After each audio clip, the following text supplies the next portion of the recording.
So who are we? We are the New Orleans Workers Group. We are the workers, employed and unemployed, youth, students, seniors.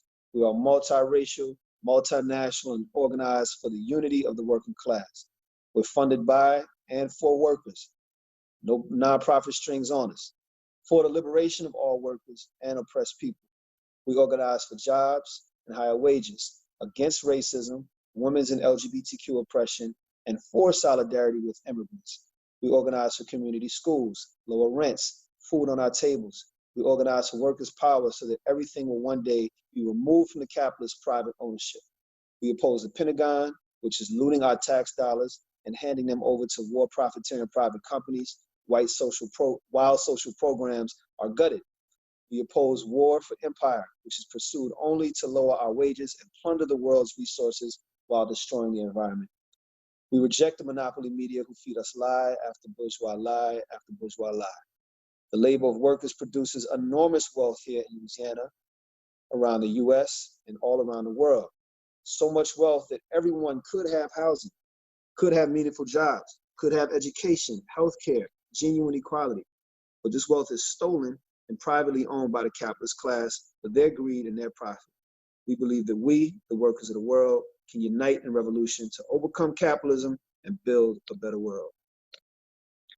So that's who we are, that's what we're about, and that's what we're here to represent and bring to you this evening. We've got 4 amazing speakers. Before we even get to them, I want to give major props and shout outs to our sister Vanna. Comrade Vanna gave you those visuals that you saw at the beginning. Hopefully you got some revolutionary inspiration and some information out of that. As far as our speakers today, we've got 4 comrades. We're really privileged and blessed in a workers group to be able to have 2 elders amongst us as young revolutionary Jedis. We like to think of them as our revolutionary Yodas, and they're the ones who have been at this and studying this theory and putting it into action for some 40, 50 years, about a century collectively. So we're going to hear from them, and we're also going to hear from some young fire revolutionaries who are, been at the work for a few years themselves and are getting us charged and leading us in the fight out here in these New Orleans streets. So our first speaker, and I want y'all to listen closely to everything you hear. We're going to do some Q&A at the end. If you have any questions, feel free to write them down on your own. And then once everybody speaks, you can load them up into the chat. We'll try to address as much as we can in about a 30-minute time. But our first speaker coming up tonight, we're not live, but I want y'all to give live kind of energy. Y'all can put some fire, drop some fire, some claps up the side of the chat box. Make me feel like I hear you, because I can't hear nobody. It's kind of awkward speaking into the void like this. But y'all put some hands up, put some fire inside of the chat box. This is a revolutionary Bob right here who's been doing this for about half a century, giving us game to this day, still in the streets with us to this day. He's going to speak to us about sizing up the U.S. ruling class, talking about basically the terrain of struggle that's been revealed for us by this COVID crisis. And what does this crisis mean for the balance of forces in the global class war? So under what conditions will we be organizing for working class power in the coming period? I see you, Silas. I appreciate you.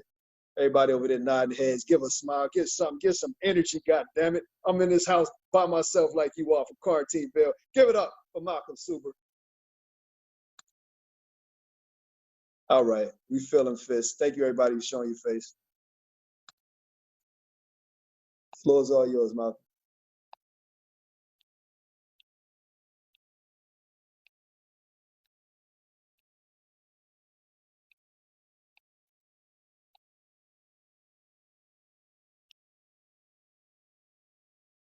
You're muted, Malcolm. All right. Okay. Good evening, comrades. First, on behalf of the workers groups, I'd like to welcome everybody who decided to spend some time with us tonight. And it's important for us to take time to reflect on what does this day represent. This is the day of the working class, a holiday of the working class, celebrating our struggles against the bourgeoisie. And of course, growing up in America, we don't know much about May Day. When I was going to elementary school, we would be dancing around the maypole. Little did I know that this this holiday was indeed a holiday of the working class, created in the United States and celebrated throughout the world. And you would think that they would teach that as a fundamental fact that working class and all classes of people in America, but just a fact of American history that May Day began here in the United States. But that's hidden history that the bourgeoisie does not want you to know because they don't want you and they want to hide their real relationship with us. We are at an eternal struggle with the bourgeoisie, with the ruling class. They have been waging a struggle against the working class and the interests of the working classes from day one. They continue to loot and profit from our work, which is stolen profits from us. And yet, we don't learn anything about that in the American schools. The American schools teaches us that the bourgeois order is the best order that's ever been created in the history of the world. They teach us that the United States is the best country in the world. They teach us that the US ruling class, which is the only remaining superpower, should have the right to spread its ideology, its understanding of the world throughout the world. And of course, as you grow and mature, you begin to see the real contradictions that exist in this society. And if anything, this pandemic, this COVID-19 has really laid bare the essence of the capitalist ruling class in the United States. What it reveals, of course, is that we have two crises existing at once. One is the normal cycle of capitalist boom and bust, where they have produced too many goods and don't have any buyers. That's why we've had a negative price for oil, they're giving away oil. That's why we see them plowing under millions of acres of food that they refuse to give out to the workers who need it. That's why they are slaughtering millions of chickens. And all of this is part of the calamity of an unplanned society, and a society that it bases itself not on human need, but on capitalist greed. The capitalist class exists only to generate profits. And many people who have studied the situation say that we are once again in the United States in what they used to call the Gilded Age, the age of the monopolists, the Morgans, the Chases, the Rockefellers, all of these revered capitalists who created the US capitalist system, created monopolies, and exploited the hell out of the working class. And of course, generated a system where the rich control all of the politics, all of the policies in this nation. And the only rewards that we working people have gotten have been out of the struggles that we wage for better living conditions. If it were left up to the capitalist class, people would be ground into the earth and forgotten about, and bring on the next generation of toilers. But we conscious revolutionaries, we conscious communists, we communists, we revolutionary socialists understand that what Marx and Engels said in the Communist Manifesto is still patently true today.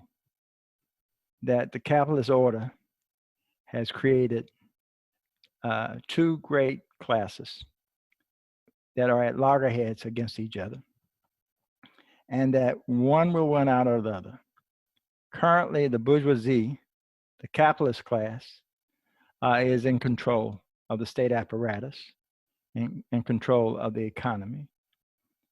And it is our duty to wrest all of that ill-gotten gains by the ruling class, to get that out of their hands and put that in the hands of the vast majority of toilers who create all the wealth in society, the working class.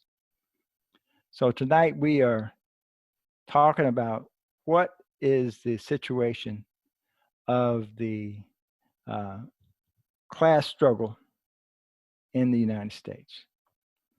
We are being faced with a very unique situation, an unrivaled situation. We have never been in this conditions in terms of trying to organize.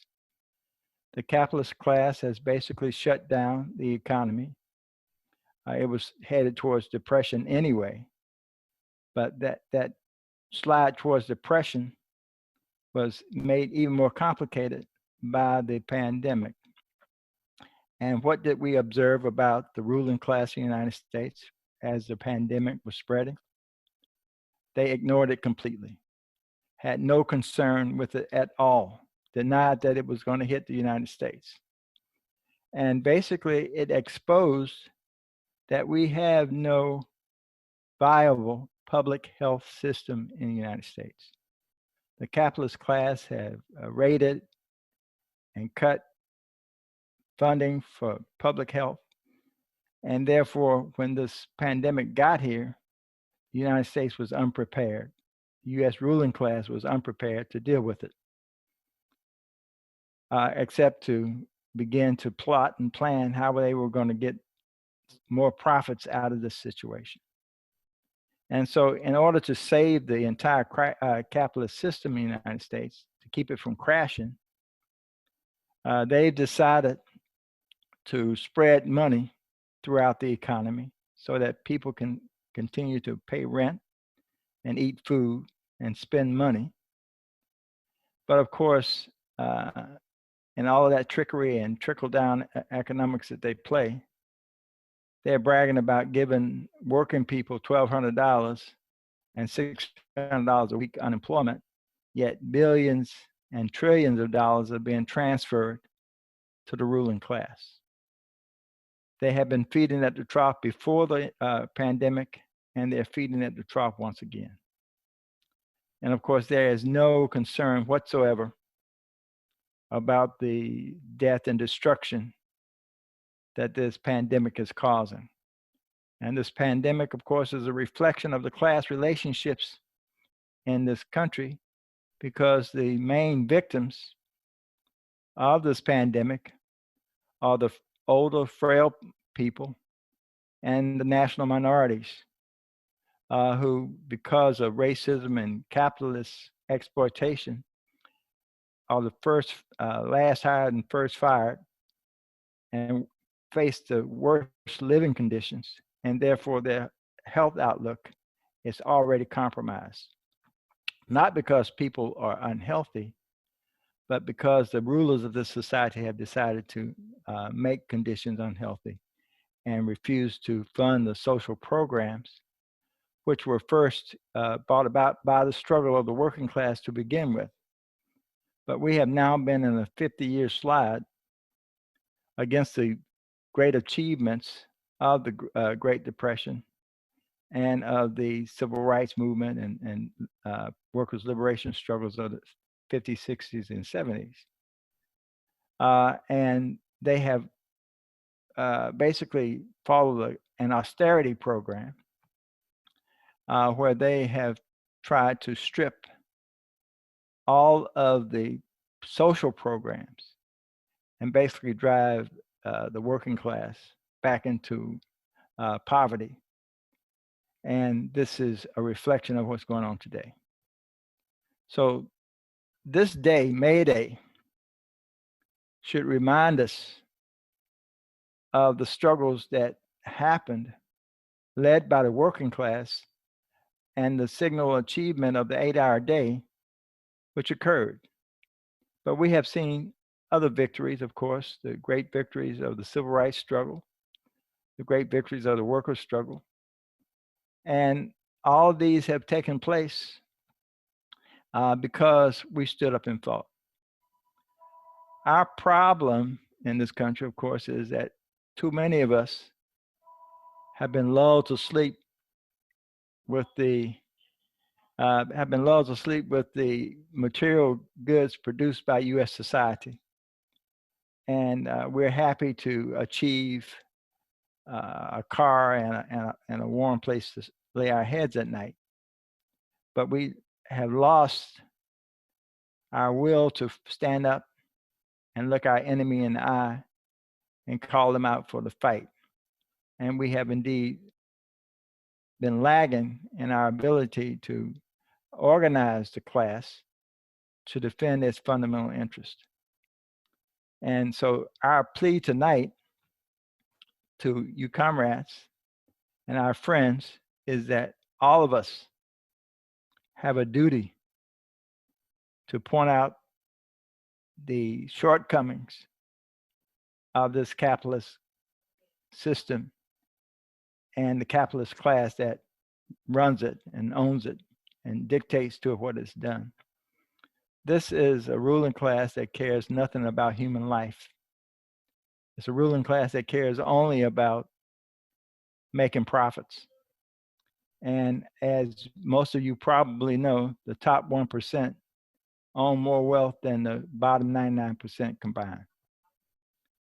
And that is a society which is unsustainable. It is a society that we should be ashamed that we have let things get that far out of kilter. We have got to wage a fight against the capitalist class that rips the state power away from them and puts the working class firmly in control of society, where we can begin to produce things that are needed and not things that just can be sold by some slick PR. And so, brothers and sisters, what we are faced with in this country as well as around the world is a greedy, selfish class that owns state power, that owns the factories and the farms, that controls the military and military spending. And they decided that they have the right to loot the treasuries of every government and put it in their own pockets. So the question is, will we allow ourselves to go back to be wage slaves under the conditions that we were faced with before the pandemic?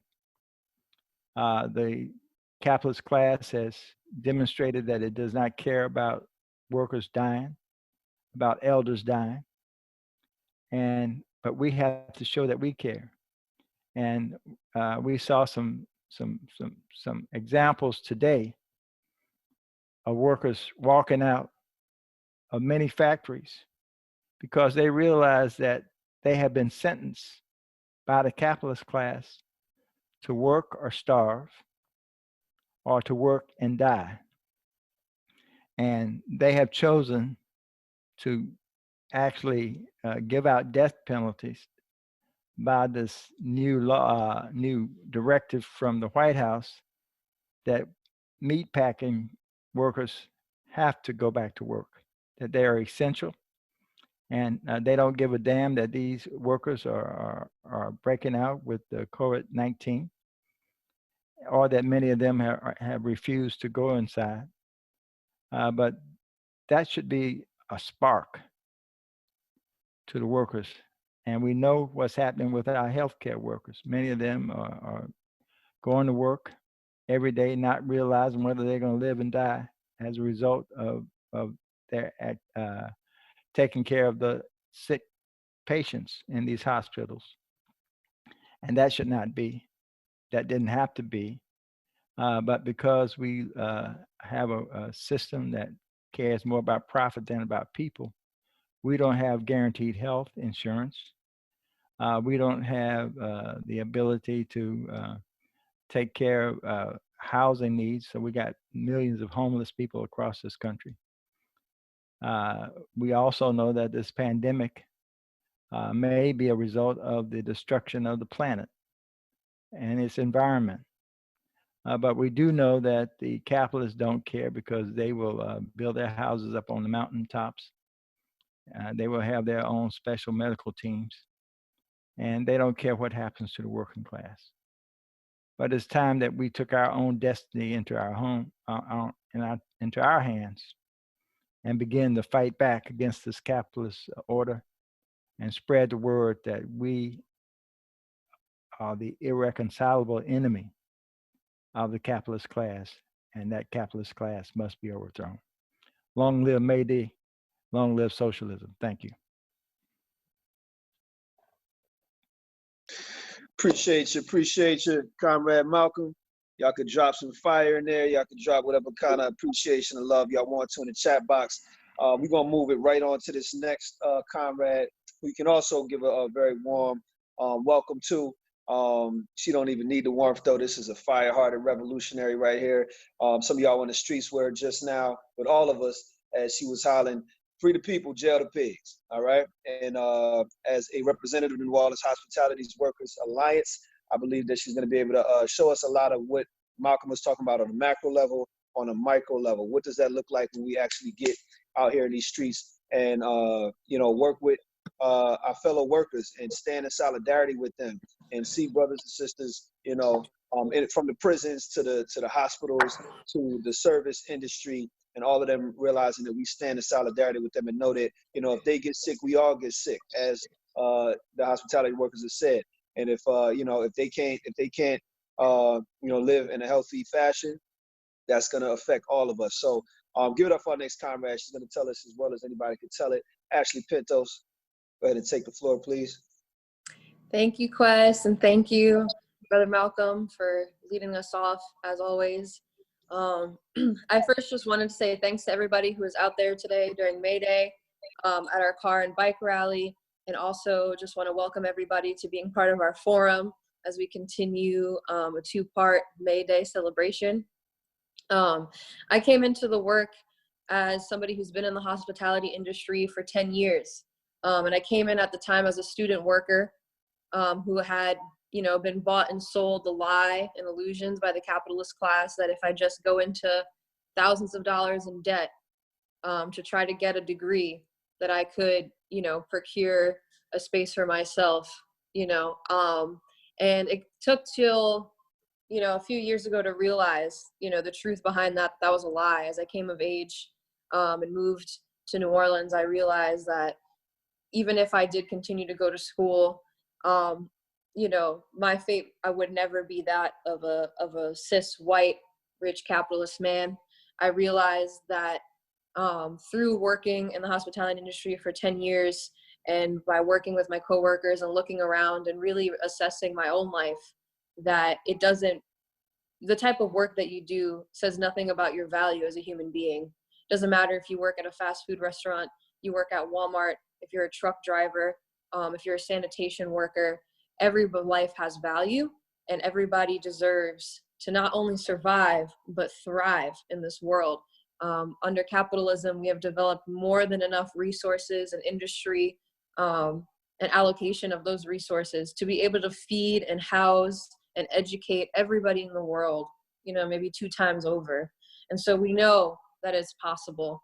But the only way we can get to that world that we know is possible is if we fight for it. And so I want to talk about the need to unionize, but not just unionize, the need for us to get together as workers and concerned people and organize our communities as the only way that we can make this world that we know is possible a reality. And so, the history of workers of May Day, as Malcolm and Quest both outlined, gives us an example of the need for militant organizing. It means, unionizing modify material conditions under capitalism. And it brings workers together in the struggle. And unions are very, very important. And we should be trying our best to unionize across all industries. I know that unionizing in the restaurant industry has its own tales, and I'll get more into the future of the hospitality industry as I go along. But You know, if we consider ourselves progressives, we consider ourselves revolutionary, then we need to support the unionization of all industries and all workers. At this point in capitalism, at this point in the labor workforce, it's clear that capitalists are trying to do everything they can to divide us by making contract workers, by, you know, increasing 1099 independent workers, by, you know, increasing gig work, and keeping workers outside of centralized locations where we can congregate, where we can unionize. And we just need to be creative about ways to combat that. Throughout this COVID-19 crisis, there have been all types of workers who have protested, who have done, you know, engaged in spontaneous actions to redirect industry and to fight and advocate for their safety during this crisis. Because again, we know that when it's up to the capitalists, they're going to choose profit over our lives. And it's up to us to lead the fight back to change that around. Workers at the GE General Electric's plants in the last couple months have done some amazing organizing in terms of redistributing and redirecting industry. The United States has given, I think, over $57 million bailout to Boeing, millions of dollars in bailouts to aviation companies. And yet after those bailouts, they laid off 10% of their aviation industry at General Electric. Instead of taking that and going home and filling out the unemployment lines, where up to 30 million workers in the United States are now unemployed, General Electric workers decided that they were going to protest these conditions and talk about the fact that they don't want to make jet engines for the US military. They don't want to continue to feed into the military industrial complex because they know that the people of the United States need ventilators. So they demanded, you know, the hashtag ventilators, not bombs.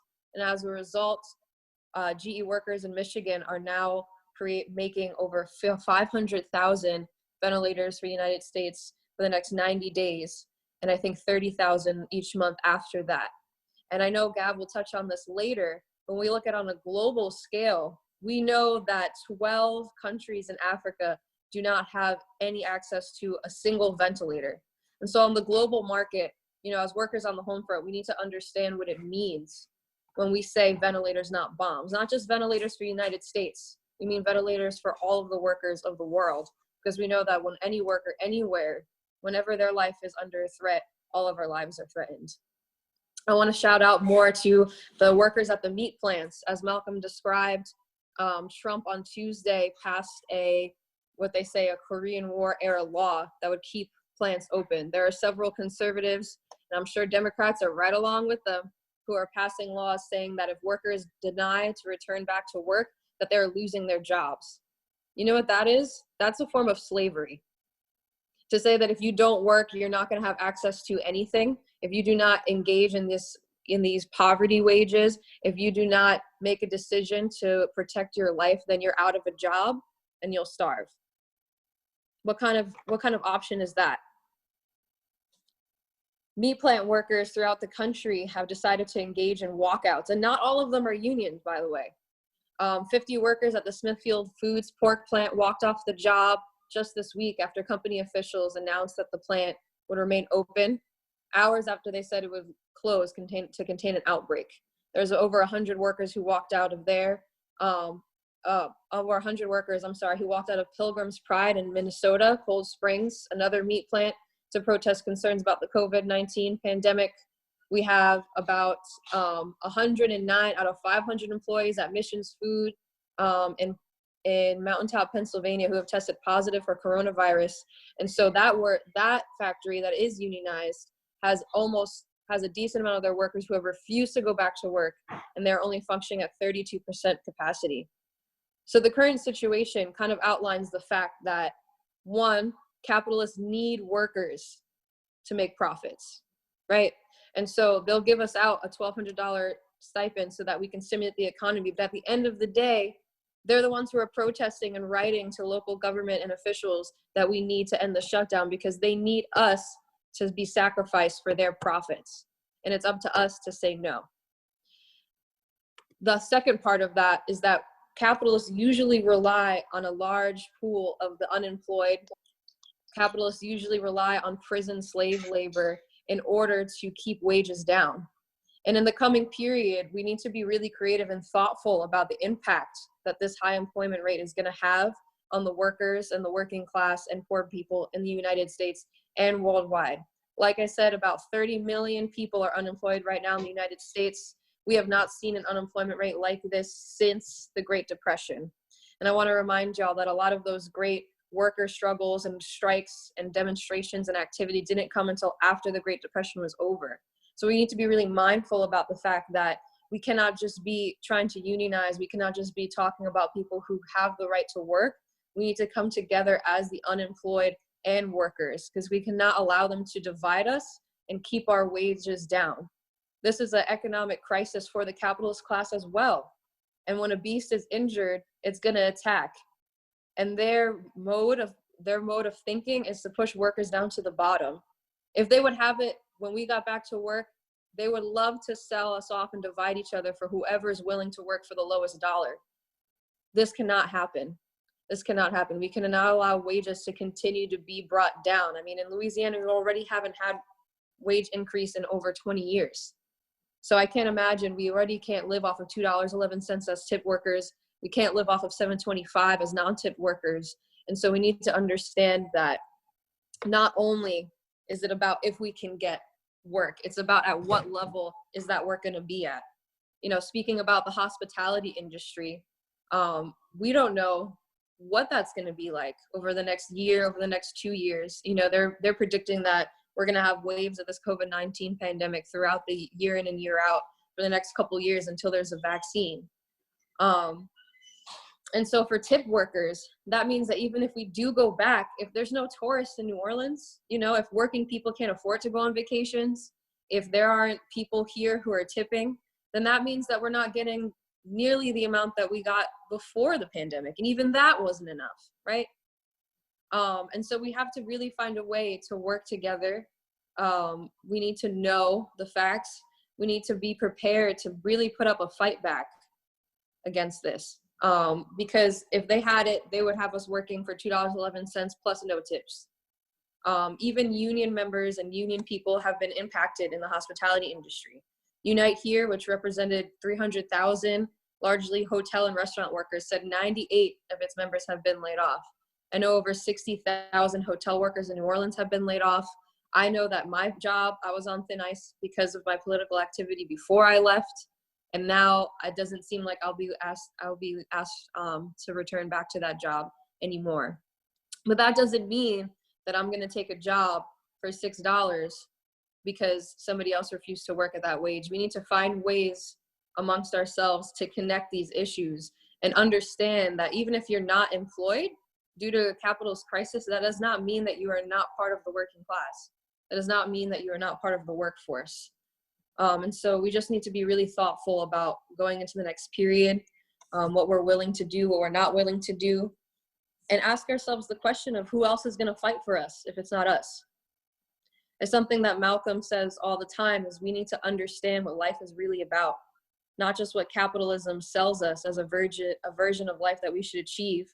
And that version of life that they try to sell us, if we do try to achieve it, is in vain. We need to understand what is our true nature, what is our most revolutionary destiny. We have to stand on our own 2 feet and fight back for our own lives.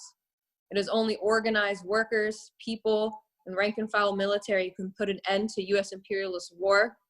It is only us who can change the course of history, as workers of the world are the greatest revolutionary force. And so with that being said, I'd like to turn it over to Gav and just tell everybody, if you're in the hospitality industry, please join the Hospitality Workers Alliance as we engage in this coming period, as we try to change the course of material conditions for us as workers in the city. If you're interested in anything we have to say today, you know, get involved with the New Orleans Workers Group. We're developing ways to fight back. It's important that not only we try to unionize, but we try to elevate the consciousness of workers in the city and in the state and throughout the nation. So thank you. Ashlee, oh, thank you, comrade. Thank you, Ashlee. I'll drop some hot fire up in there for Ashlee. That was brilliant, intricate, articulate, amazing. And I appreciate y'all for dropping comments as comrades are talking, because there are things that are being said right now. We are planting revolutionary seeds of flame in your brain and let it go ahead and ignite you and let it get you excited. And if you have some prior knowledge, I see you, Brittany, that you already have from your line of work, go ahead and drop it in there, because that's what we're here for. And eventually, as we start to collectivize, we're going to strategize. We're going to come up with our own ways to fight these things. Yes, Gav is on deck, but actually we have before Gav, our next revolutionary comrade. We're kind of behind. You know, I'm getting litty over here. I got things I wish I had time to say, but I want to leave time for the comrades to talk. This next comrade has been brilliant from day one, and she will be till day done, I'm sure.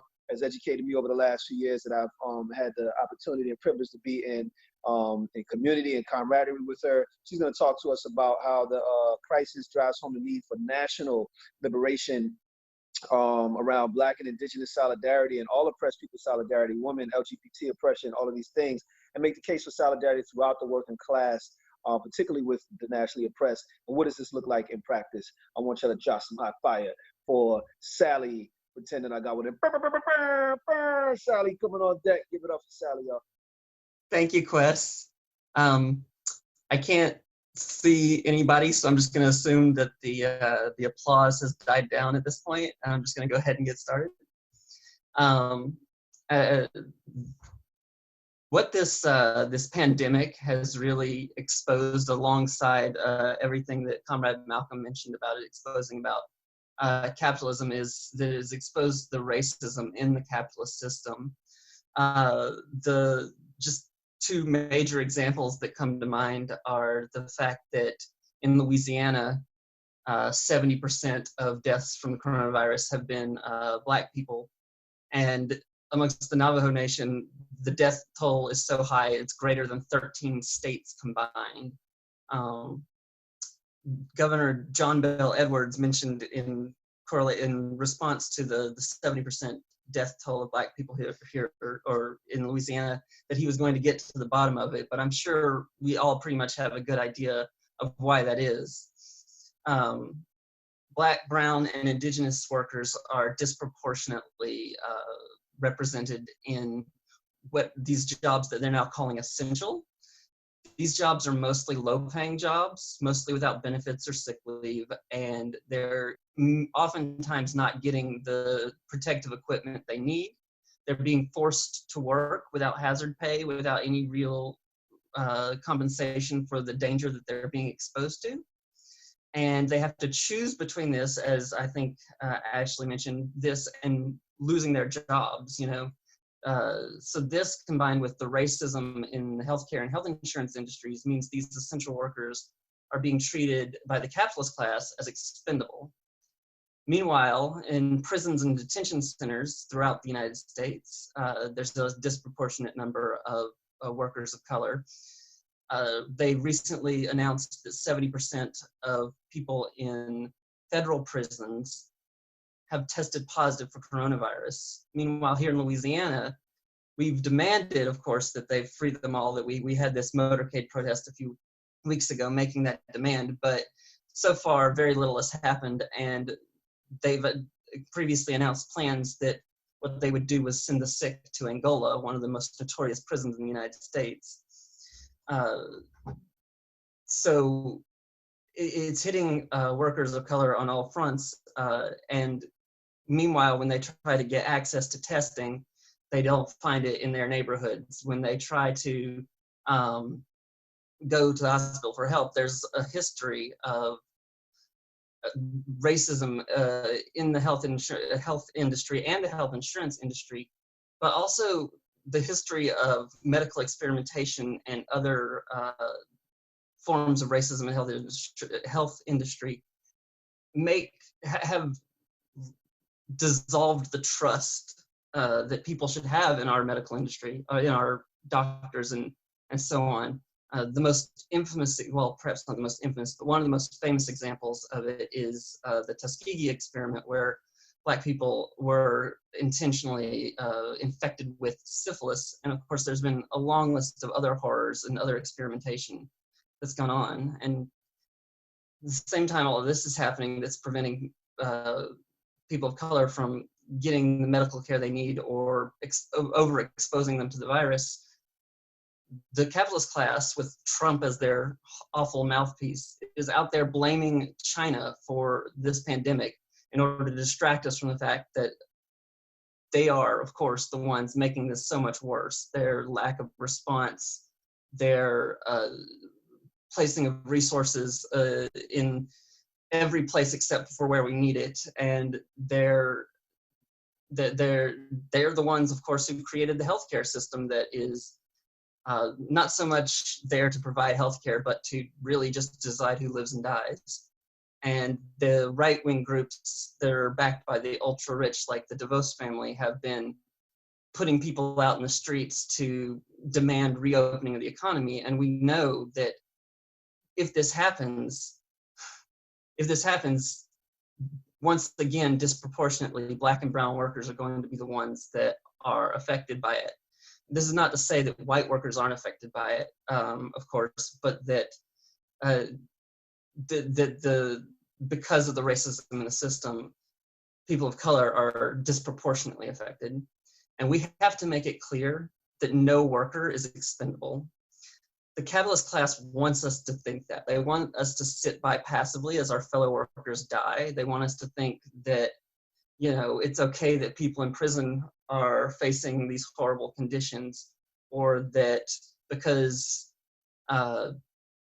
that because it's not happening to every worker, that it's okay that it happens to some. They want us to accept this as some sort of sacrifice for their profits, for their economy that is really just built on our exploitation. It's all it is divide and conquer tactics. They ensure that white workers turn away from our true enemy, which is the rich ruling class, and blame others for our problems. The quote unquote supremacy of white people is really just a lie. It's a lie that's designed to convince us to be loyal to the people who are oppressing us, while opposing the people who are our comrades, our siblings in the struggle. And that's a price that the capitalists are willing to pay, is they want us to accept this death toll, because they accept this death toll. They want us to think like they do, and we have to reject that. When Marxists like us talk about racism, we talk about the national question. When we talk about nations, what we're talking about are not countries like the United States or the so-called United Kingdom or France or whatever. Those are all countries that contain many nations, and many of those nations within those countries are oppressed nations. A nation is a group of people who have a shared history and culture. They have a shared economy or economic circumstance. They have a shared territory and a shared language. And the capitalists attempt to erase people's cultures and nations by focusing on race and dividing all of us by means of coercion, by showing favoritism to some workers, by encouraging chauvinism, encouraging bigotry amongst us. But we know that every oppressed nation, whether it's the Black nation here in the United States or the indigenous nations all throughout the Americas, whether it's Ireland or Palestine, any country, or excuse me, any nation, any oppressed nation in the world has its right to self-determination. They have a right to their liberation from what one of my comrades referred to as the super exploitation of the colonized world. The imperialism and colonialism have created circumstances in many, many countries and many, many nations around the world, where through austerity programs, through sanctions, through military threats, through every means possible, where people face the absolute worst possible conditions and the worst possible exploitation. And the capitalists, especially here in the United States, they rely on us to accept that, to accept these racist lies about all these different places around the world, or even here within the United States, so that they can get away with it and make as much money as possible. The only answer to this is a united working class. The only answer to this is for all workers and all oppressed people to come together and stand up against the capitalist class and their lies. And white workers especially must stand up against white supremacy everywhere and every time we see it, because we have to prove our solidarity to the oppressed nations here in the United States and around the world. The ruling class's lies have worked far too often amongst white workers. And because of that, there's a deep distrust that has been spread throughout the working class and oppressed nations. And it's our duty to earn back that trust. It's our duty to educate other white workers. It's our duty to fight back against white supremacy everywhere we see it, no matter if it's at the dinner table or at work or out in the streets. Wherever we see it, we have to speak up against it. We have to organize against it. And it's not just because this oppression, this racism is inherently wrong, which it is, but also because it's keeping us down too. White workers' wages are kept down by this oppression because they know that if we try to speak up against any of this, they can just fire us and hire someone else. And if we've been out there advocating or acting as if we are somehow superior to people of oppressed nations, we've basically been advocating for them to make less than us. And what kind of tactic is that? Wait, how are we going to win if we're out there advocating that somebody else is less than us? How can we unite? How can we ask somebody to stand with us as we demand higher wages if we're not demanding that they get higher wages? If we're not demanding that they get equal wages? If we're not demanding that they get living wages? We have to be united. We can't ask someone to go on strike with us. We can't ask somebody to protest in the streets with us. We certainly can't ask them to build a movement with us if we're not out there fighting their fight, which is also our fight. Workers and oppressed people outnumber the capitalist class by a staggering scale, but as long as they're pitting us against each other, we're never going to overthrow them. So right now, essential workers who, again, are disproportionately workers of oppressed nations are fighting for their lives, very literally. They're fighting, again, for better conditions, for safety equipment, for everything they need to survive this pandemic. And we have to be out there supporting them in this fight. We have to be out there opposing reopening, as Ashlee said, until it's safe, because we know, not just because it's dangerous for us, but because it's going to disproportionately affect people of oppressed nations. And also understanding that when they're out there exposing themselves to this pandemic, it's going to come back on us, right? The pandemic also shows very clearly how we are all connected. And we have to understand that their lives and our lives are that deeply connected in all of this. And beyond that, their liberation and our liberation are all deeply connected. And the only way to do that is to start right now, right? We can't wait till the pandemic is over. We can't wait till we're in some better position. We can't wait till we're comfortable doing it or whatever. We have to get out there and speak up right now in every way we can figure out how. We have to we have to speak up in every circumstance that we see racism, every circumstance that we see national oppression. We have to speak up for every nation that is threatened by capitalism and imperialism and exploitation and colonization. Because only a united working class and oppressed nations are going to win this. So I encourage you all, as my comrades have previously, to get involved, to start speaking up, to start making those connections and making sure everyone around you sees that clearly as well. And before the end of this forum, I hope that you all make sure we have some way to contact you so that we continue all working together. Thank you. Pew, pew, pew, pew, pew. Y'all give it up for Sally. Y'all drop some hot fire up in the chat box for Sally. Putting that scientific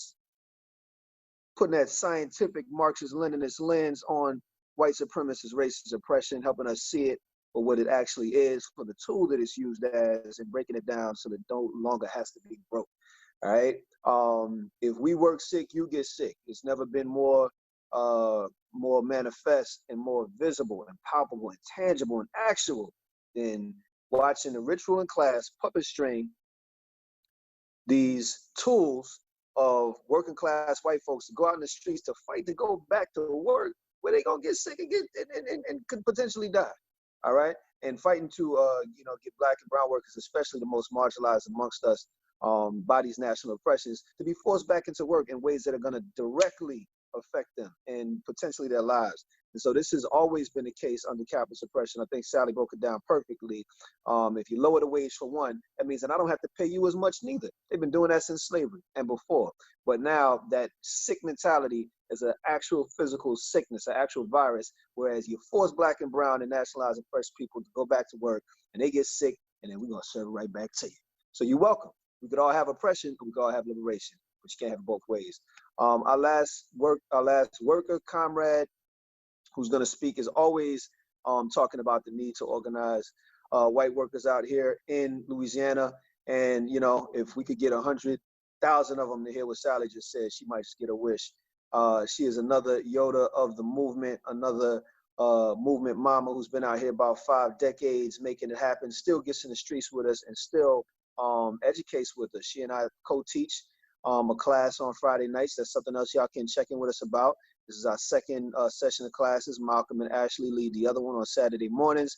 But we are still ever privileged to have a wisdom grace us around the clock. This is a comrade, that once you really get in there with, you can call at any time. Well, let me not put out there like that. But she might call you and not only give you some wisdom, but put you to work in ways that's going to actually earn you some of that awareness. And she's about to give us some knowledge real quick about imperialism and basically the late stage of capitalism, which is where we are, and why we must end it, and how do we fight for its end. So I want y'all to drop some hot fire for Comrade Gav up in the chat box. Hey, comrades. Hello, everybody. Thank you, Quest. Got it. You and my other comrades. I just want to, before I get into the heart of what I want to talk about, to just at least mention a group of workers that are not getting unemployment. They're not getting stimulus checks, as many workers are not, by the way, even if they should be, they're not, but who also are still laboring at the same time and who feed the country, and that is the farm workers, majority of whom are undocumented and who we should never forget in this time, and find every way we can to support all the organizing efforts that they have going on right now. They are an absolutely vital part of the working class in Louisiana as well, and we need to find some more ways to have contact and reach out and have solidarity. It's no accident that this morning the Pentagon chose to fly B-52 bombers over New Orleans and Baton Rouge. B-52 bombers. And they did this, they said, in honor of healthcare workers. Healthcare workers who are doctors and nurses, but they are also custodians, cafeteria workers, parking lot attendants, all of whom as a unit together make up what happens in a hospital. We should remember the other workers as well. How are they honoring the healthcare workers who cannot even get enough protective equipment, who are standing up in large numbers across the country, not only for their own selves, but to stand up against the right-wing movement that is demanding that we go and kill ourselves for capitalist profits? Because that's what they are, just a right-wing fascist movement that may want to seem as though they are representing workers, but whom really represent the banks and the capitalists, and that's who they're fronting for. In fact, that's what every fascist movement fronts for, the capitalist class, because it is a form of capitalist rule. So they're not out there to celebrate healthcare workers. Healthcare workers not only are working under dangerous conditions, but they're being laid off in large numbers in many hospitals around the country. Have been laid off. Hospitals have closed in both rural and urban areas galore. And yet all that same time, the military budget has continued to climb up and climb up. Every year, there is a new appropriation for the military budget. Every year, you have a love fest between the Democratic Party and the Republican Party, with a few exceptions, who circle around and pass new provisions for higher and higher military budgets. Those military budgets, then they come back and then they ask for supplemental budgets. And when you add in really all the different aspects of the military budget, it's well over $1 trillion a year, as well as the fact that in order to give them that money, and as Malcolm said, loot the treasury. Treasury, what is the treasury? It's money that has been collected by the capitalists, by the capitalist government, that comes from the labor of the working class, the source of all wealth and all value in the world. That's our money, in other words. We have no say over it. The capitalist government is dominated. It is for and by, on behalf of the capitalist class. It is a capitalist government. We can see now that, you know, what's happened very often is people say, oh, well, if we could just get rid of Trump. But when you think about where Trump comes from, how did we get Trump? We all know what he is. Nobody doubts that. But what we're told is vote for anybody but Trump. Anybody. Biden, which I'm sure most of you who are listening to this are sort of gritting your teeth at the mere mention of Biden's name. But where does Biden stand on a very crucial issue of enormous consequence for hundreds of millions of workers here and around the world? And that is the issue of imperialist war. Right now, Biden is running a campaign that is based on trying to be to the right of Trump.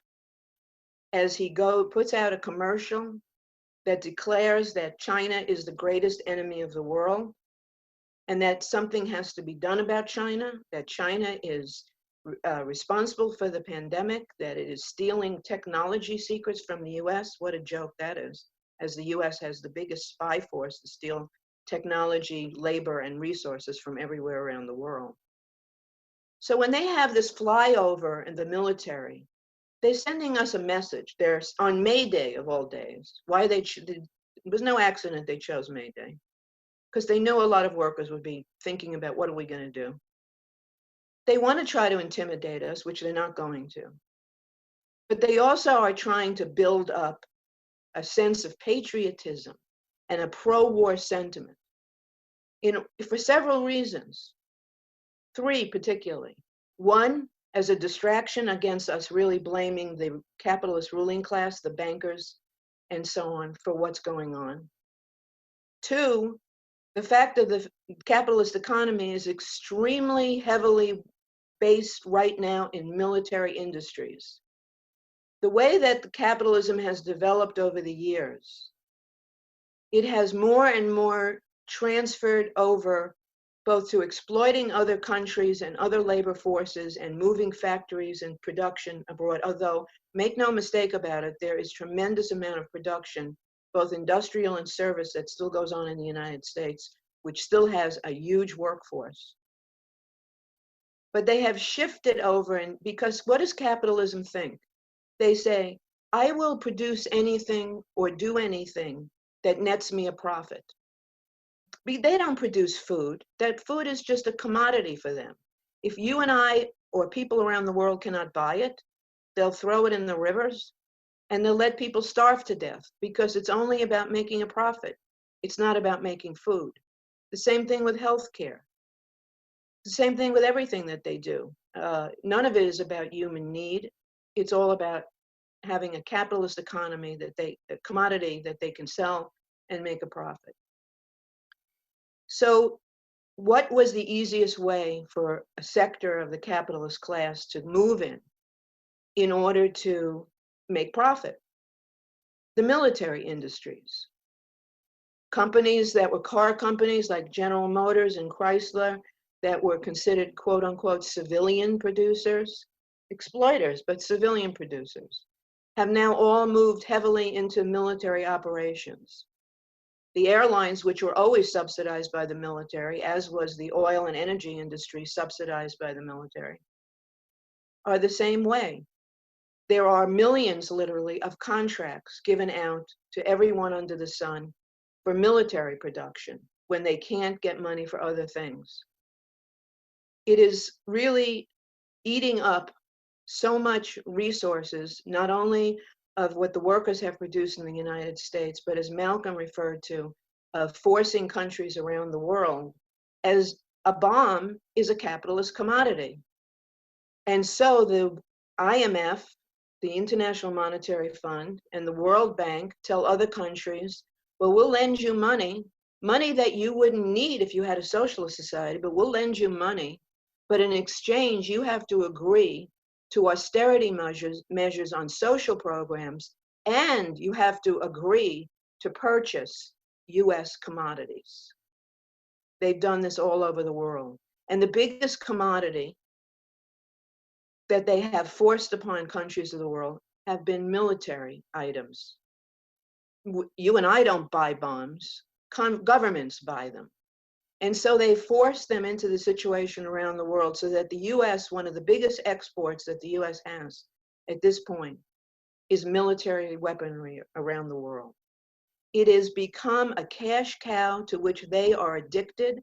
And what it has meant politically, it has meant that this most conservative, reactionary, and racist part of the ruling class of the capitalist government, together with big oil, together with big pharma and the chemical industries, are solidly building up decade after decade politically that has resulted in having someone like a Trump be president. In other words, every time someone in the Democratic Party voted to increase the military budget, they are responsible for putting Trump in office. You can see in this latest round of electioneering how dismal the situation is, that anyone in the movement should feel that the future of the working class or the future of the revolutionary movement is dependent upon voting for the Democratic Party. Biden will drag us into possibly a world war. Biden is, just like Trump will, Biden is not at all interested and has never been interested in protecting the rights of workers. All of both capitalist parties are interested in doing is preserving the capitalist system, preserving their legal right to private property, preserving exploitation, and to keep that going. Sometimes they have slightly different methods. Sometimes they talk a little different, but they are dragging us down. In 2008, during the crash in which President Obama was in office, there was a massive bailout to the banks. The advisory board of economic advisories looks almost exactly like the advisory board of economic advisors that were just appointed, or even unbeknownst to themselves, by the Trump administration. They all return to the same elements in order to keep the system going. It's been a very positive sign that due to the Sanders campaign, in which he calls himself a socialist, although he's not really socialist. He's a socialist in word, but not in deed, the same way that a menu is not a meal.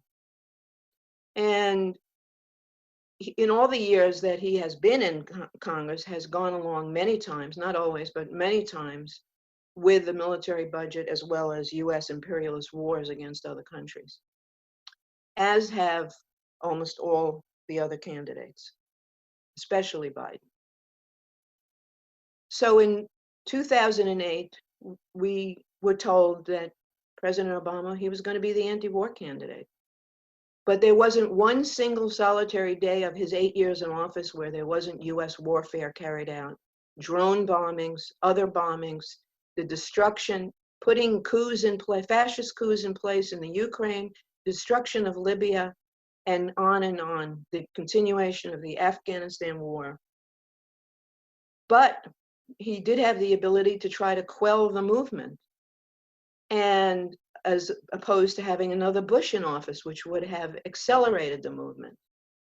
And so there's a kind of desperation that exists to make us always try to go in what's considered a safe direction for capitalism. And that is to believe that the Democratic Party is anything, can ever, and will never change the capitalist system. As Lucy Parsons, who was the wife and herself a communist leader who was both Black and indigenous and was a tremendous organizer of workers into unions, and was also the wife of Albert Parsons, one of the Haymarket martyrs, said a long time ago, we should never be deceived into thinking that the rich will let us vote out their wealth.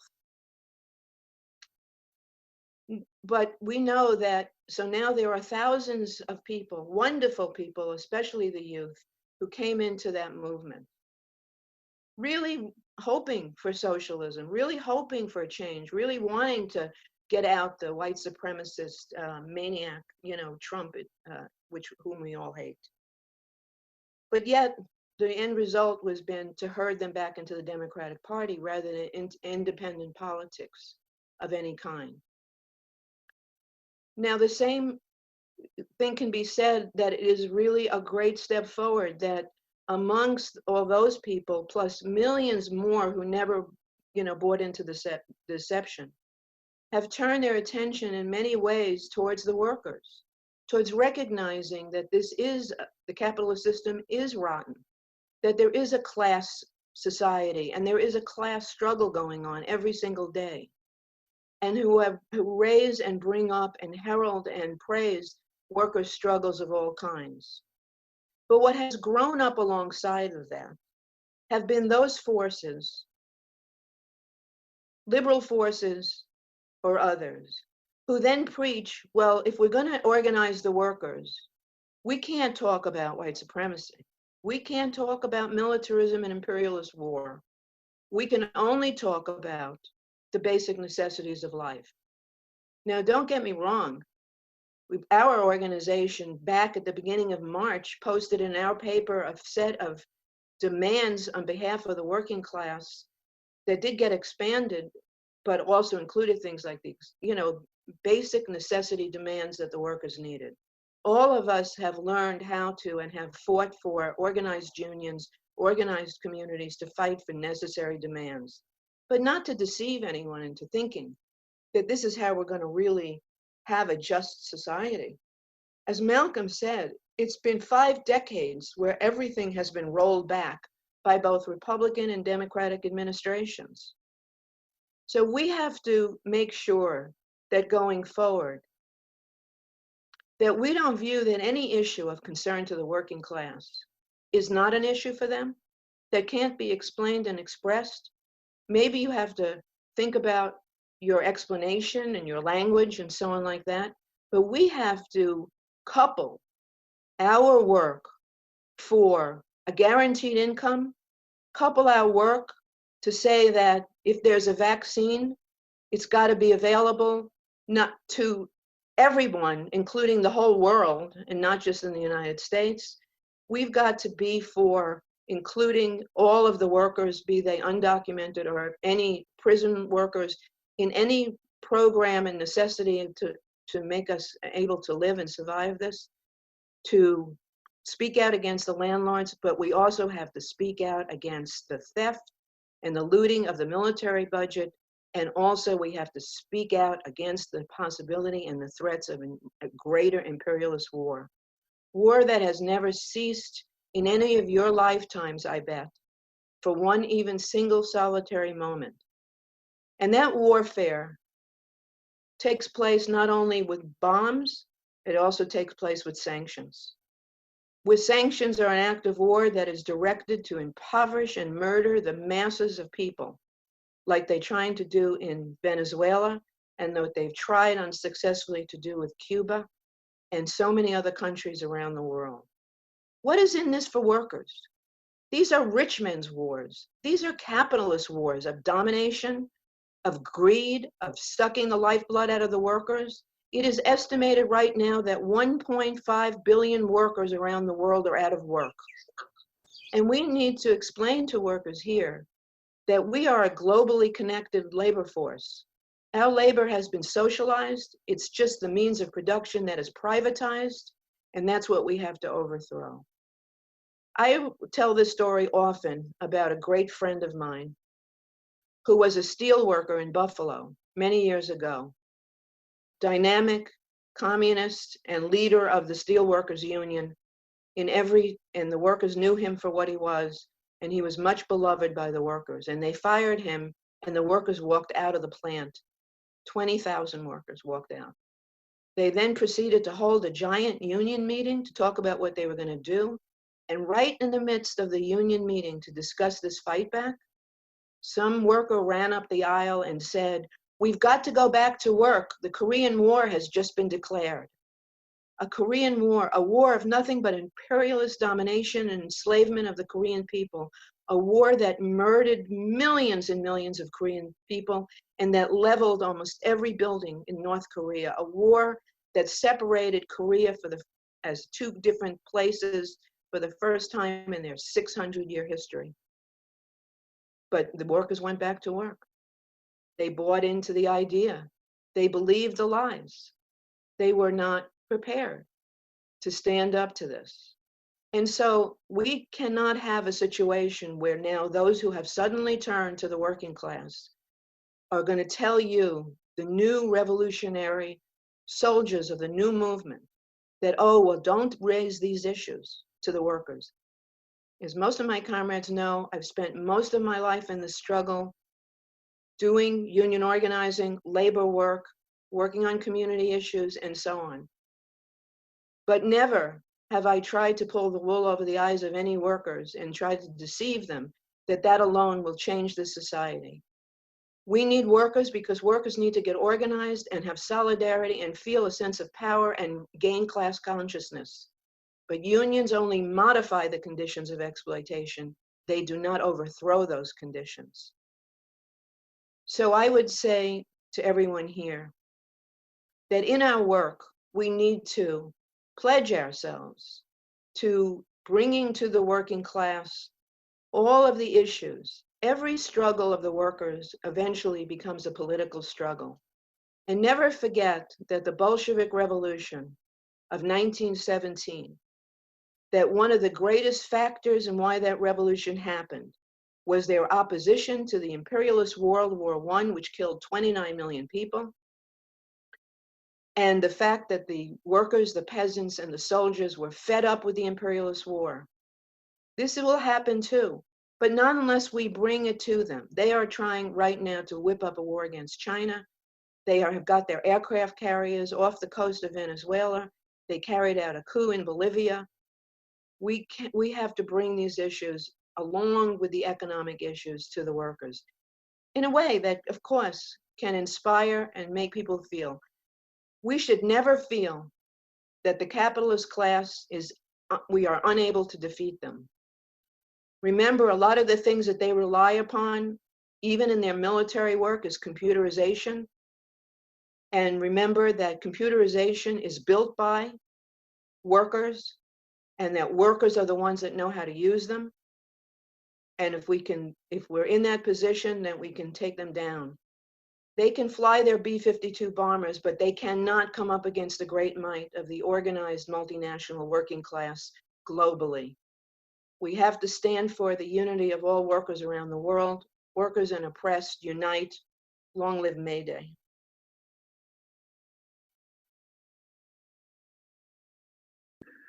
All right, all right. Y'all go ahead and drop some revolutionary high fire, some claps and all that up inside of the chat box for Gav. Appreciate you, comrade. As always, forward ever, backward never. As a great ancestral comrade once said, Maurice Bishop out of Grenada. And at this point, we're going to go ahead and transition into Q&A and comment component, I know a whole lot was said. I know it was some stuff that resonated, which I can tell from the stuff that's going inside of that comment box. And I know that some of it, if it's anything like it was for me when I first learned from a lot of comrades, it might have sliced and diced a whole bunch of new holes in your brain, and you feel all kind of new light coming in, and you don't know where it's coming from. That's why we teach political courses on this stuff. You're going to see that the things that we talk about, yes, the comrades are brilliant. Yes, they're genius. And yes, they have revolutionary fire that inspires that genius, but they also are well studied. And that's the reason why a lot of what they say is so on point, because it's tethered to age-old philosophy and ideology from some of our ancestral comrades, going back to Assata Shakur, going all the way back to Assata still living. We're going back to Maurice Bishop, Amilcar Cabral, and then all the way back to the Lenins and the Marxists and those who put down revolutionary ideological foundations from which a lot of this lens comes from. So you might have some questions right now. I hope you do. And you can go ahead and hit the chat box with them, and some comrades will spoon feed them to me, and I'll give them back to our speakers to respond to. But anything that you heard today, and it could just be a comment as well, but we prefer some questions because we can build some conversation off of that, though we can probably do the same off of a comment. But if you had something that just kind of wrinkled your noodle a little bit, something that just got you going, and you're wondering how that dot connects to this dot, connects to this dot, that's what we're here for. And we can't, illuminate everything in the next however many minutes we got left on this call, but we can definitely shed a little bit more light and hopefully encourage y'all to dig a little deep in your own studies, get more engaged with the workers group and the work we do. I see we got 16 comments up in here, so I'm gonna go ahead and start running my mouth. I hope that some of these are questions. All right, well, Gav getting all of the props and the love, but I don't see any questions yet. But yeah, I'm gonna go ahead and let a few more of them build up. Okay. Yeah. I was just gonna say we did get one question. Okay, we got one. I see one just dropped in. Yeah, let's go ahead and jump on that. We got two. Beautiful. And that might take all our time because I do have some actionable items. We don't just, give game for free. We also are engaging you and inviting you to come and join the work. Some of y'all did that for us with us earlier today. And we got some more things coming up that you can do to engage with the workers group and help keep the work moving. So I will announce all of that once we cover some of these questions. But for now, let's kick off our first one. We got one from a comrade asking, how do we discuss these things under the ever watchful eye of Big Brother with other people we work with? It's a good question. It's a good question. This is something we all deal with. I taught for 11 years, and sometimes it was like being on a plantation. I had to whisper over to my co-teacher, like, when they doing such a, and it ends up being like that sometimes because these are the modern day plantations run by the corporation. But my comrades, Malcolm, Gab, Ashley, Sally, what say you on this question? How do we discuss these issues under the ever watchful eye of Big Brother with other people we work with? Well, go yeah, ahead, Malcolm, Ashley. Go ahead. Oh, okay. Well, I just wanted to first say, as a worker who's been fired for trying to have, trying to organize unions before, is just to say that when we know that we are right, and we know that we need to challenge these systems, we are always going to be putting ourselves in a position in which, in somewhat of a vulnerable position. But it's because we have all to gain. The only reason why we're seen as victims, or that we're made victims of oppression under capitalism, is because of the threat that we pose to our oppressor. And it's just to say that, for now we have, sorry, my dog is doing a whole circus thing over here. For now, we have the right to talk about these things above ground. We can be an above ground organization like the workers group who's putting out the workers' voice. And the thing is that we have to be intentional about these discussions, but we also have to understand that while we have the ability to have these conversations out in the open and in front, we should be doing so, because you never know how what you say impacts people. You never know what seed you're planting amongst your coworkers. In the shop, to talk about, like, in the workplace, it's best to get to know your coworkers and try to have those really in-depth conversations outside of the workplace. I know sometimes that's difficult because people are in the workplace 6 days a week, 12 hours a day each. But, you know, we need to be able to have organizing conversations free of the boss. The New Orleans Hospitality Workers Alliance weekly organizing meetings are free of any bosses with hiring or firing powers and management, so that workers can organize and feel empowered and protected in collaborating on how to organize for our collective rights. And so just setting up a time with your coworkers, maybe after work, to talk to them about some of the issues, talk about how to work together to form a workplace committee. You don't need a union to start organizing. I think that's the way we could do it. We got to know that they're always going to have their eyes on us. The boss is always going to try to, you know, single out a troublemaker. But at the end of the day, when we're organized and we're strong, one band, one sound, we can protect all of us better than the conditions we exist in right now.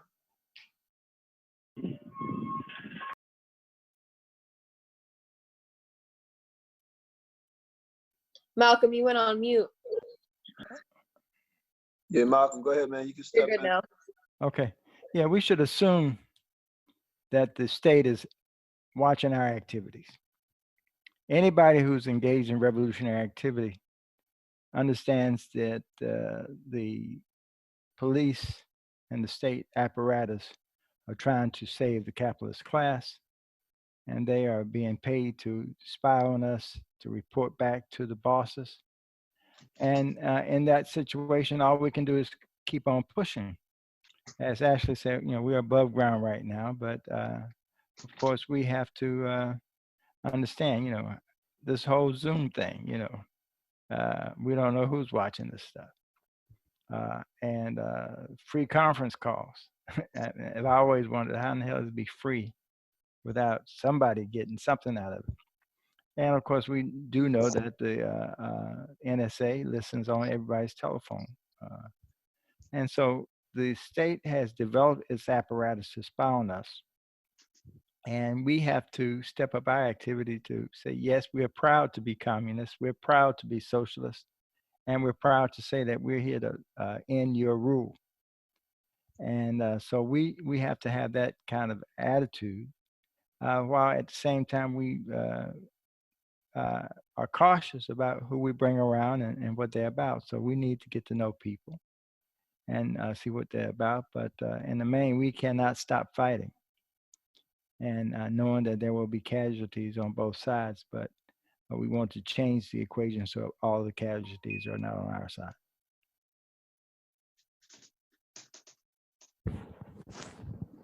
All right, thank y'all for that, comrades. Excellent responses to that. I would just throw in that what I have noticed from our organizing over the last few years is as much as the state is something that we have to think about and who's watching us in terms of that, we have just as much, if not more, problems with the sponsors, the puppets of the state, which end up being a lot of you know, petty bourgeois opportunists and people who see the kind of work we do and want to monetize it, dollar sign it, and co-opted and diluted. So that's just as much to be looked out for as you know, all of these big old macro structures just watching us and zooming in on our conversations. We got a few more questions that popped up in here. I think this is a good one. I don't know what I'm going to do for the election in November. What can we do to be strategic about this? Oh, comrades, what say we? I say Gab answer this one. Well, am I up? We can hear you, but we can't see you. Oh, okay. Because I had to stand up to give a talk, so I raised my computer up into the ceiling. I did want to actually respond to something that Romy, I hope I said your name right, had written earlier, and that if we oppress the oppressor, then we sort of come down to their level. And I want to disagree with that. And here's why. This comes up a lot. The capitalist system depends on a body of repression in order to keep it going. Prisons, judges, courts, police, and the military. They are not going to step aside. And if we don't overthrow them and turn them and have our own armed revolution, we cannot defend the people. Now, we wish that was not the case, but all of history explains that to us. They tried to elect socialism in Chile, and the US and Chilean oligarchy met that with the deaths of tens of thousands of people and decades of military rule. This has been the case everywhere, where a mere election alone cannot overturn the foundations of capitalism, nor will it ever keep the capitalists from going after us. The way I look at an armed revolution in order to bring about socialism is that it's the greatest act of defense that the working class can carry out. When you think that they are projecting right now that 285 million people will probably die of starvation in the world, these are figures from the International Food Organization of the UN, because they cannot afford to purchase food when food is really plentiful and they're plowing it under. Are we supposed to say that it's okay to let them die because we can't pick up a gun to get rid of those who are denying them the food or healthcare or housing? So a lot of times people say to me, well, what is socialism going to look like? And the first thing I say is, well, it depends on how much the capitalists try to destroy on their way out. Are we going to be having to worry just about how we're going to feed people because they have poured poison on the fields and destroyed all of the productive capacity of society, and we're going to have to rebuild? Or can we stop them from doing those things by our own force of the millions of workers of the world, and stop them and inherit what we really actually created in the first place, and thereby ensuring? So when we say, you know, there's no love of violence, there's necessity of creating our own force, our own military force that can protect the working class and can move the revolution forward. They'll never give it up. And by saying give it up, don't be like them, then we are dooming the millions to unemployment, misery, and poverty, to white supremacy, because they're not going to ever, and they never have. No ruling class on earth has ever given up their power, their profits, and their assets unless they have been overthrown by another class.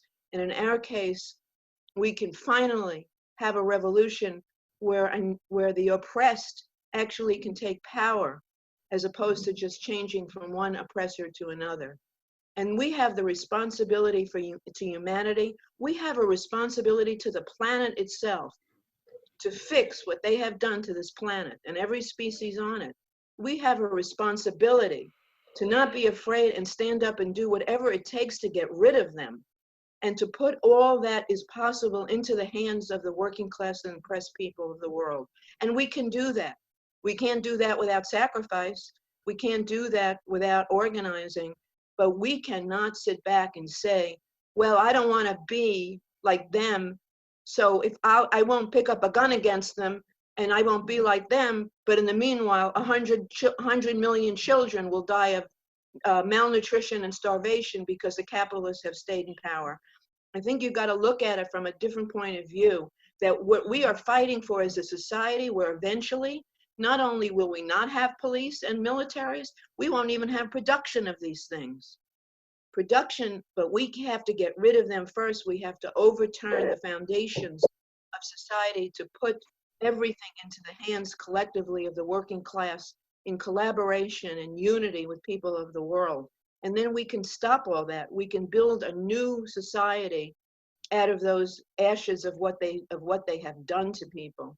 And I think that's the way you've got to look at it. If you really feel strong about humanity, then you've got to fight for their life, not just your own, not just someone in the United States, not just someone who has something and somebody else doesn't, but we have to do this on behalf of the whole world. I firmly believe that the working class and oppressed people of this country and around the world have the power and ability to do and create a magnificent world where not only does everyone have all that they need, but they also have the ability to do all that they want. Can I add something? Absolutely, go ahead.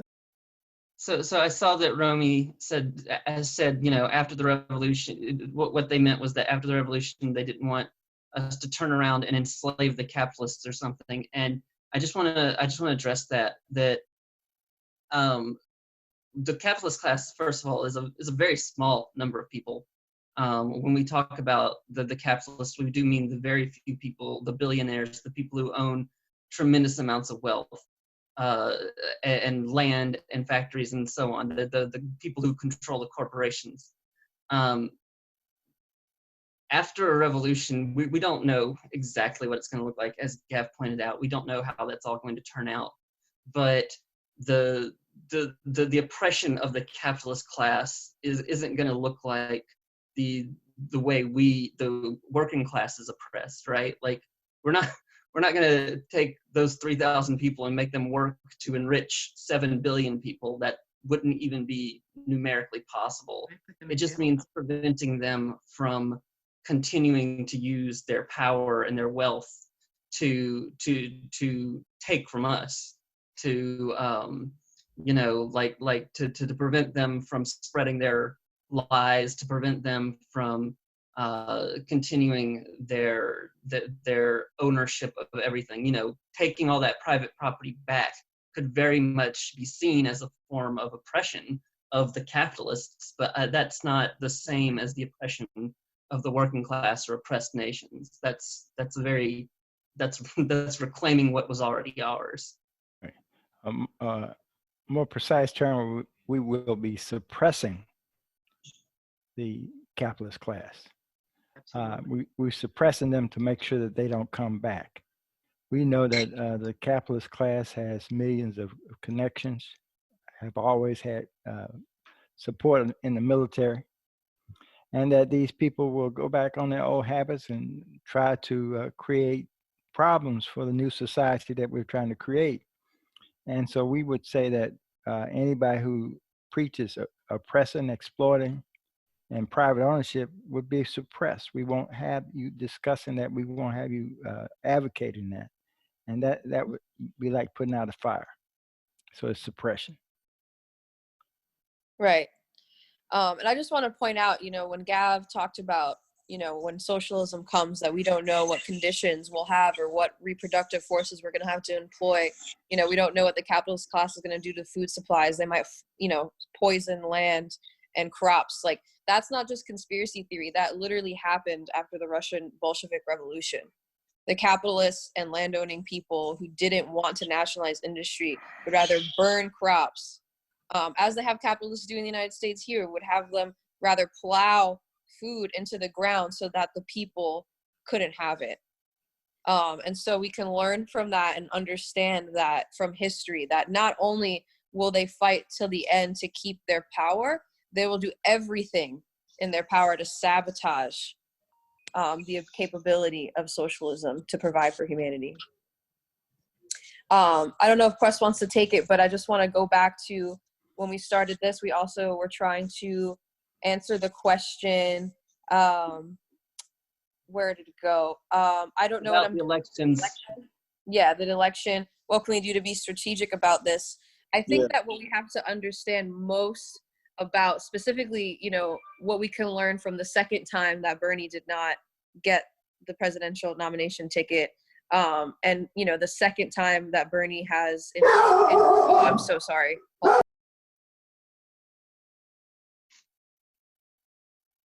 Sorry, somebody else. Oh, yeah. Well, you know, our basic understanding is that both parties are parties of the ruling class. They belong lock, stock, and barrel to the rich ruling class. And so whether it's a Republican candidate or a Democratic candidate, they both are vowed to serve the interests of the entire capitalist class. And therefore, being strategic, we need to be talking about why are we still wedded to this two-party system? We need a electoral party that will champion the interest of the working class and not the interest of the capitalist class.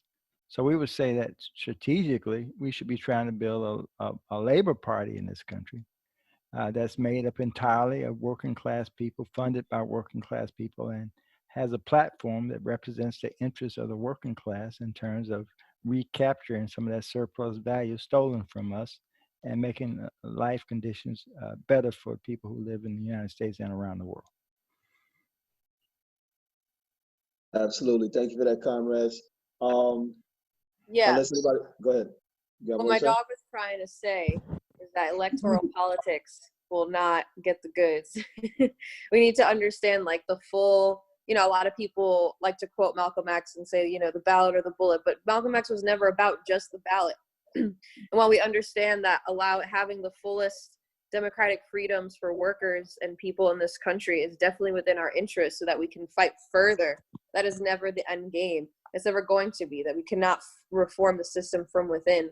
And so again, like people like to talk about harm reduction by voting and things like that. But at the end of the day, the big game is the fact that we can't be liberated from under this system. And we need to be mindful about that and call it out. I, for one, as a queer, brown, Puerto Rican, born and stuck in diaspora, could never vote for somebody like Biden at the expense of thinking that he wouldn't be a Trump. Because Biden is just a Trump in disguise. So that's just what it is. So I just wanted to add that real quick. Absolutely. I think also this can be a tough one when you first starting to feel yourself being radicalized, but the beauty of it is as we get deeper into our revolutionary theory and ideological study, you're gonna realize people's like ideology or lack thereof is gonna govern how they think. And you're gonna watch a lot of people right now in this moment, not only how they think, but the stances that they're forced to take and the ones that they fail to take. And I'm just watching stuff right now like Stacey Abrams, who's supposed to be, especially for women and black folk, your great hope. And she's sided with Biden. And, you know, you got the queen of the Me Too movement, not to say that wasn't a veritable and necessary movement, pushing against rape culture and heteropatriarchy. She's given Biden support. Why? Because they have not been exposed to an ideology that allows them to carve out a new door into a new consciousness and a new option. Without it, they're going to find themselves contradicting themselves. They're literally sitting up here endorsing a rapist, endorsing someone who on the smallest scale of his egregious behavior has already violated the thing that they personally would be violated by, and that they took stances against, but they're going to compromise because folks can't see that on a greater scale, these are perpetuators of mass just theft and warfare and imperialism around the planet. Biden is just as guilty as a Trump, and he will do the same things that Trump will do, just like Obama did, and just like anybody before this. So with a lack of awareness around how this thing really works, and understanding that, like Big E dropped in the comments, P-Tasia, like Lucy Parsons said, they're not going to let you vote their power away. That's not actually an option. What they will do is give you this little false binary if you only have two options. This is the only thing you can do. You might please, whoever that is, think that that's your only option is to go line up for one of these ridiculous, you know, Svengali parties. It's just like, you know, manipulating and lying to the people. So like Malcolm said, our only option is the third option, is to create our own party at this point, workers' party, and vote for the workers.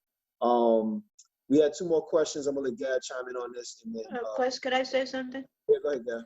Okay. This is an important discussion, and I appreciate you bringing it up. I understand the fear people have because we know what an extreme right-winger Trump is, and that during this pandemic, the current administration is undoing every environmental and labor rights law that exists. But to remind you that this has been going on now for decades, as Malcolm referred. Those of us that are older remember very well the tremendous movements that went on that resulted in a lot of gains. And every one of those gains has practically been wiped out right now. And so we can't go back to that, just viewing that. But I want to say that it's even, you know, first of all, as the workers group, we're not against participating in elections, but that's for the purpose of being able to use that platform to really raise a different program, an independent political program to the workers, not to offer a deception. But I want to just stress that if your motivation is, well, how are we going to stop this ultra right wing if we don't vote for somebody other than Trump? To take a look at what the situation has come about in Europe. For many years, the social democrats or parties that are similar to, say, the DSA and so on, and I don't mean to say that we can't ever work together on specific coalitions and things like that. I'm not saying that, but we need to argue about our politics, because politics are a matter of life and death. They're not ivory tower subjects. So in Europe, most of these parties, because their electoral laws there were very different from what it is here, got into the parliaments and the governments, the congresses of many different European countries. And all they wound up doing was collaborating with the capitalist system, to the point that the enormous support that they had, this was both the communists and the socialists in Europe, what they came to be called the Euro-communists, had tremendous support among the working class, who said, oh yeah, if I vote communist or I vote socialist, and that's the way it was. But over the years, as the retrenchment and the reindustrialization and the capitalist class war against the workers on a global scale came down with austerity measures and so on, the only role that these parties played was to actually collaborate in many of these measures. They would speak up and say a few things here and there. The result is that many workers lost faith in socialism and turned to the right wing. So if you really want to fight fascism, if you really want to fight the right wing, this is not the way to do it. This will not result in a real fight against fascism. There's no way around it, but we have to organize the people of this country.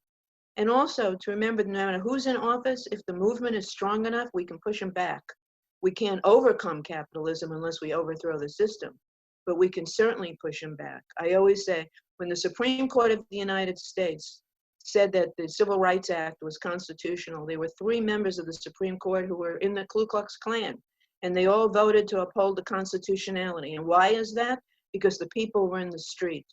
The worst thing that has happened this year, because of the elections and people feeling that that was going to be the answer into that, terrible deception that was foisted upon everybody, was that there have not been massive, big anti-Trump demonstrations. There has not been a massive struggle to push back all the things. It was like, wait, it's all the elections, and then who? Biden's going to take care of it for us? Or even Sanders? It's never happened that way in history, and it won't again, but it poses an even greater danger. If anyone, we should remember that in Nazi Germany, the Social Democrats had a majority in the German parliament and sat around and waited for the fascists to come into electoral victory and then beyond that. And that's history. It's very important that we who are sincere about liberating humanity and organizing go back, dig a little deeper, because we're not making these philosophies except because we've studied history and we've studied what has happened. And we should continue to talk about, these kinds of issues. I really want to thank anyone who raises any of these questions, because there's not actually enough discussion and debate that happens in the political movement.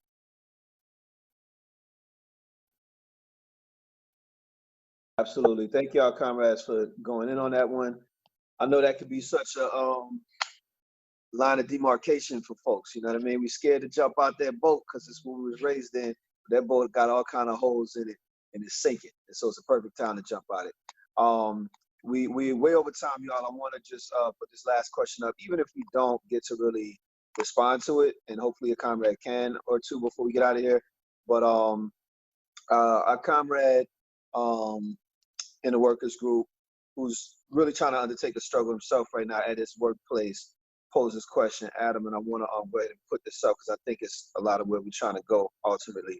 And Adam asked, I'm trying to pull it up right now, but he really made me think of the GE workers who chose to protest until they made ventilators instead of bombs, and it took a crisis like this for this to happen. And a lot of the things that we talk about in theory, we're gonna watch, because this stuff is so intuitive, it's so brilliant, it's so just like what a human would do anyway. Like, if you're gonna starve me, I'm gonna find a way to eat, you feel me? And if you're gonna do stuff that makes no sense for my individual, much less collective humanity, I'm gonna find a way to push back.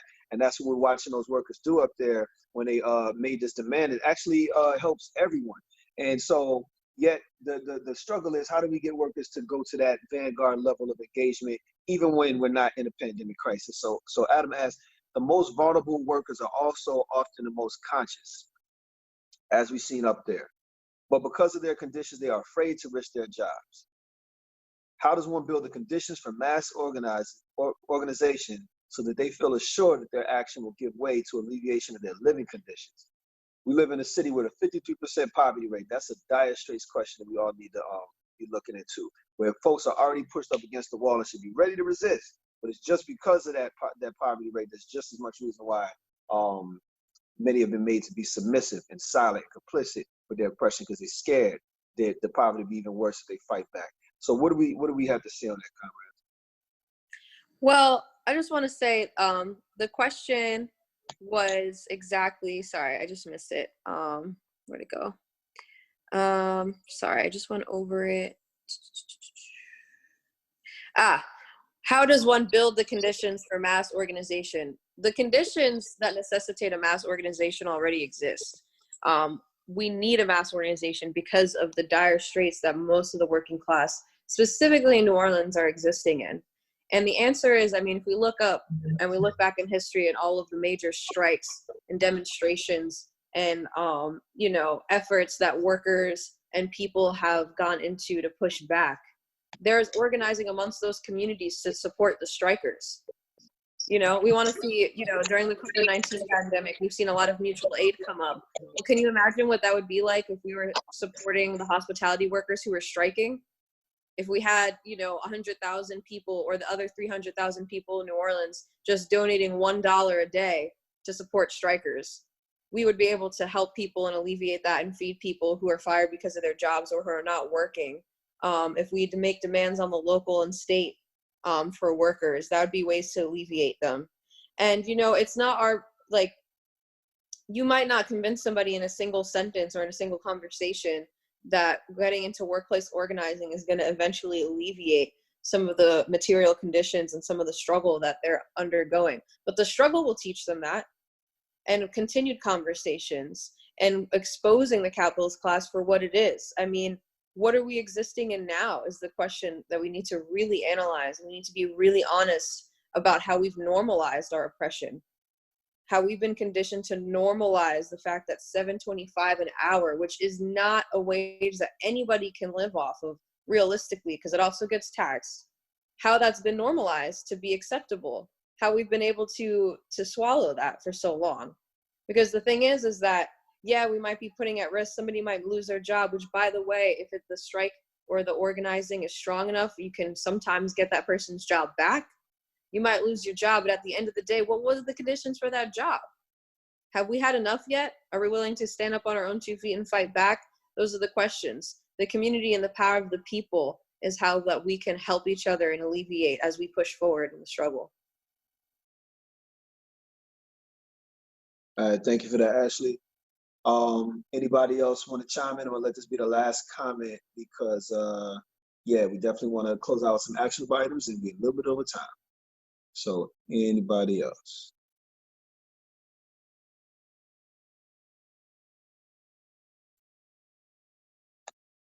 There's no guarantee that there's not going to be casualties in this struggle. I don't think we should cultivate the idea that you can struggle without taking risk. And risk, there's reward. And we've got to train the workers that, you know, some things are worth fighting for, and some things are worth losing your job for.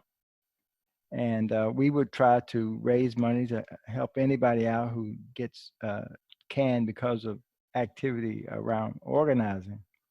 But we've got to develop, as Ashley said, in the class, we've got to develop enough support that we can provide for people who are our best organizers, to make sure that they don't have to suffer, especially when they're doing good work to build up the organization of the class itself.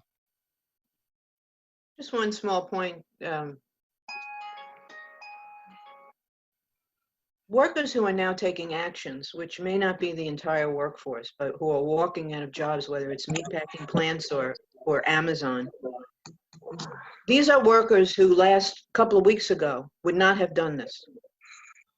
Their fear of being sick and or dying of COVID-19 overcame their fear of the boss and what was going to happen to them and took that step.